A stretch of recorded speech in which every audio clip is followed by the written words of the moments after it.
Hi, my name is Ayako, and I endured a 18 and a half week pregnancy loss when I was trying to grow my family. So, my fertility journey sort of started when I was young because my whole life, my mother unknowingly instilled a very distorted view of fertility. Like, bless her heart, but she told me, it was inherited and that we were very fertile and it would be very easy to get pregnant. And although my first pregnancy and birth of my son happened on the first try, and even did with my second, the false sense of security and naivety was completely shattered with everything that happened next. Emmy was my second pregnancy, and she died in a late-term miscarriage. And then I went through a year of secondary infertility, another miscarriage, and then I found out that my egg count was very low. I did end up getting pregnant with my rainbow baby afterwards when I was about to give up. Yeah, enduring a pregnancy loss during the beginning days of the pandemic was a lot. But there was also two sides to it. So like on one hand, it was chaos because BC had just effectively begun its first 3-week shutdown only a few days prior to me going into the hospital and giving birth to her. So, they were in uncharted waters. And that caused the birth to feel really isolating, and I experienced medical neglect. And I ended up spending almost a week there with complications. And on the other hand, because of that imposed isolation, we were able to be together for weeks and grieve, and we wouldn't have gotten that with regular, non-existent bereavement leave. And we were able to take things slowly. Yeah, so the medical neglect and the chaos in the hospital really shaped my healing process and my ability to grieve in those first early days. And even prior to bringing Emmy earthside, my concerns for bleeding prior to that were completely dismissed by my doctor, who later admitted she had been so preoccupied and worried about COVID and visitations that she wasn't even focused during my appointment. And then during my 16-hour induced labor and birth, because of the change in visitations, my son never got to meet his sister, and I had to advocate incredibly hard just to have my husband there to meet his daughter. So with, unfortunately, the birth, there were a lot of complications. I ended up getting an infection, I had extensive blood loss, and those caused me to return to the hospital. And because I had a fever from the retained placental tissue, that was viewed as potential COVID. And so while they were waiting for my test results, I was put in an isolation unit for 15 hours without any medical treatment. And they admitted to have forgotten about me in the chaos. Afterwards, I was bounced around to 5 rooms. They lost my clothes. Then I went in to endure a DNC surgery to remove the placental tissue. I got my transfusions of blood and iron, and then was effectively asked to leave because they wanted to clear the beds. So then I drove myself home in pajamas after a week in the hospital, weak, grieving, scared, and alone. So medical neglect really impacted my ability to grieve and feel safe in that first week after Emmy died. And it also made me realize the importance of self-advocacy. Not to take a doctor's word as law or unquestionable truth. And so the hardships actually made me feel more empowered to speak up in my future pregnancy. Yeah, I can completely empathize with bereaved parents who feel isolated in their grief because the first 6 months post-loss for me were the most isolating time of my life. I wanted to keep talking about Emmy. She was my daughter. But I felt like the world had moved on when I hadn't.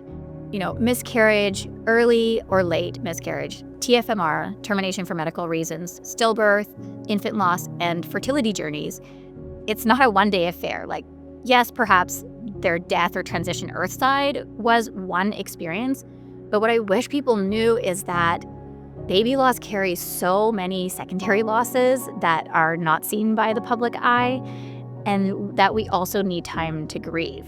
The loss of faith, the loss of trust with our bodies or with the medical system, the loss of finances, loss of relationships, the loss of self-identity, who are we now? Am I actually a mother if my baby's dead?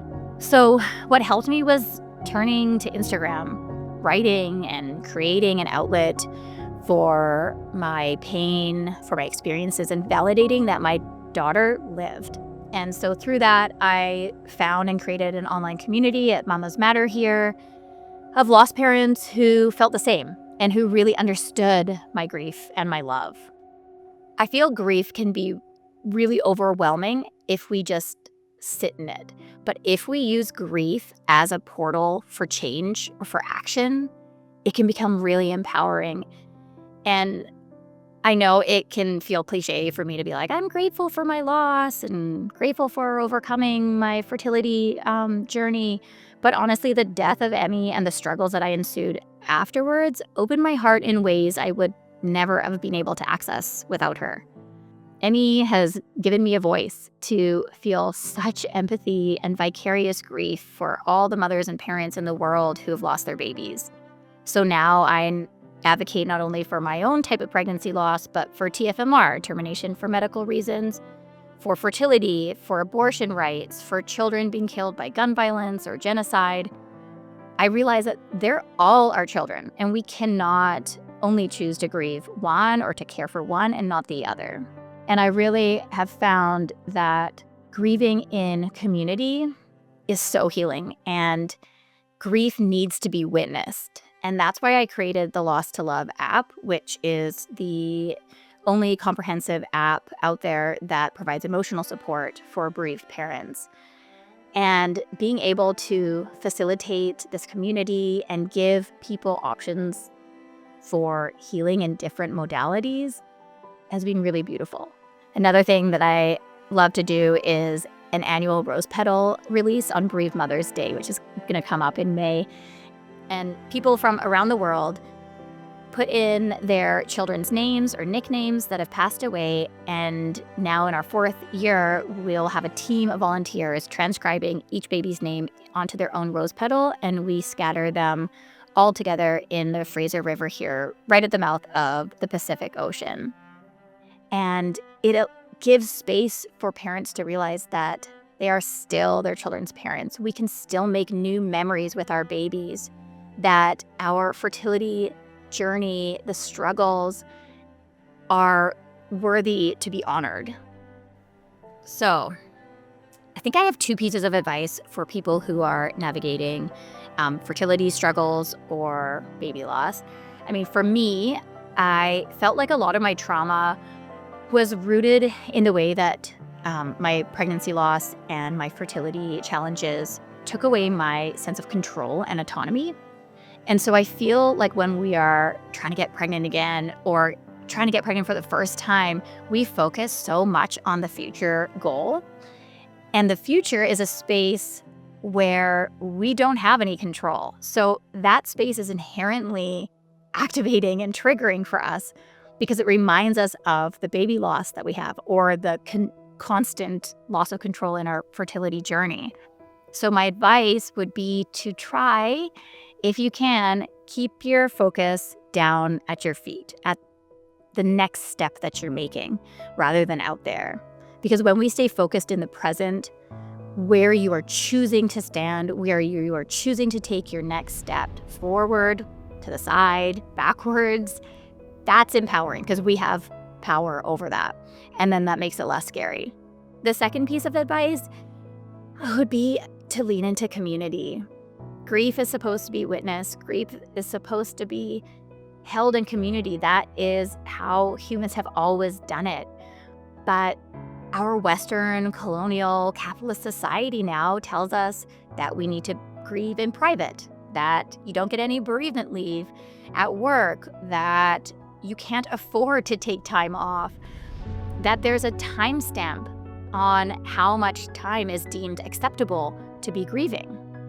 And that really suffocates our inherent and pre-colonial knowing of how to integrate grief into our life in healthy and holistic ways. And by being in community, we can really turn that grief into power and action.